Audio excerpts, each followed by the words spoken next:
Anda dapat melakukan ini dengan membaringkan anak kucing di atas perutnya dan menepuk punggungnya dengan lembut sampai Anda mendengar sedikit sendawa. Hal ini mungkin perlu dilakukan beberapa kali setiap kali memberi makan.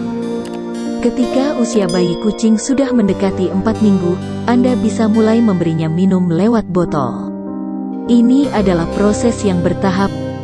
Biasanya dimulai dari memberikan susu dengan sendok. Seiring memantau proses tersebut, jangan lupa untuk memantau kotoran anak kucing dan memastikan mereka mencerna segala yang diasup dengan baik. Jika semuanya berjalan lancar dan anak kucing tidak mengalami masalah pencernaan, Anda bisa mulai mengenalkan makanan lain secara bertahap. Selain itu, pastikan selalu menyediakan air dalam mangkuk untuk memastikan anak kucing tetap terhidrasi. Frekuensi memberi makan. Frekuensi memberi makan anak kucing bergantung pada usianya, dengan detail sebagai berikut. Hingga 1 minggu, setiap 2 hingga 3 jam. Usia 2 minggu, setiap 3 hingga 4 jam. Usia 3 minggu, setiap 4 hingga 6 jam. Usia 6 minggu ke atas, 3 kali makan makanan kaleng dalam sehari. Menjaga anak kucing agar tetap hangat. Letakkan anak kucing di dalam cat carrier dan balut dengan beberapa lapis handuk untuk membuatnya tetap hangat. Sangat penting untuk menyimpan carrier di ruangan yang aman dan hangat jauh dari hewan peliharaan lainnya. Periksa anak kucing secara berkala sepanjang hari. Jika mereka kedinginan, Anda perlu segera menghangatkannya. Berat badan anak kucing. Anak kucing yang baru lahir biasanya memiliki berat sekitar 1 kg, tergantung pada ras dan ukurannya. Anak kucing yang sehat harus mendapatkan setidaknya 10 gram per hari.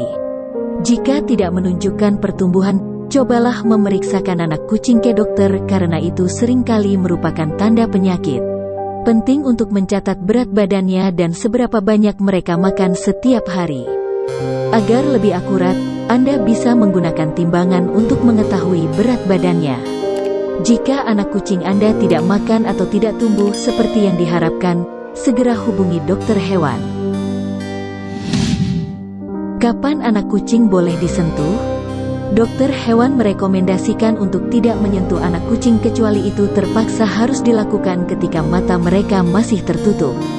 Anda dapat memeriksa anak kucing untuk memastikan mereka sehat dan beratnya bertambah, tetapi cobalah untuk membatasi kontak fisik langsung. Jika induk kucing masih ada di dekatnya, dia juga bisa memberitahu Anda jika dia nyaman bayinya Anda pegang. Penting untuk melakukannya secara perlahan, terutama ketika pertama kali. Jika induk kucing tampak cemas atau stres, beri dia dan bayinya sedikit ruang. Mengajari anak kucing buang air. Anak kucing yang masih kecil tidak bisa pergi ke kamar mandi sendiri. Biasanya, induk kucing akan membersihkan anaknya untuk merangsang buang air kecil dan buang air besar. Untuk membantu anak kucing pergi ke kamar mandi, gunakan bola kapas yang bersih, hangat, dan basah. Kemudian, dengan lembut gosok perut dan area genital serta anal anak kucing. Pastikan mereka tidak berada di kamar mandi lebih dari 1 menit. Setelah selesai, bersihkan dengan hati-hati menggunakan kain basah yang lembut. Setelah anak kucing berusia 3 hingga 4 minggu, Anda dapat memperkenalkannya dengan kotak pasir. Tapi, anak kucing akan bergantung pada Anda jika induknya tidak ada. Pastikan kamar mandi berada di tempat yang aman, jauh dari orang lain dan hewan peliharaan lain sehingga mereka merasa nyaman. Itulah cara merawat anak kucing yang baru lahir. Jika Anda suka silahkan like video ini dan jika bermanfaat silahkan subscribe Jumali channel ini agar channel ini lebih bersemangat lagi dalam berbagi info menarik dan yang bermanfaat lainnya untuk Anda semua. Semoga video ini bisa bermanfaat.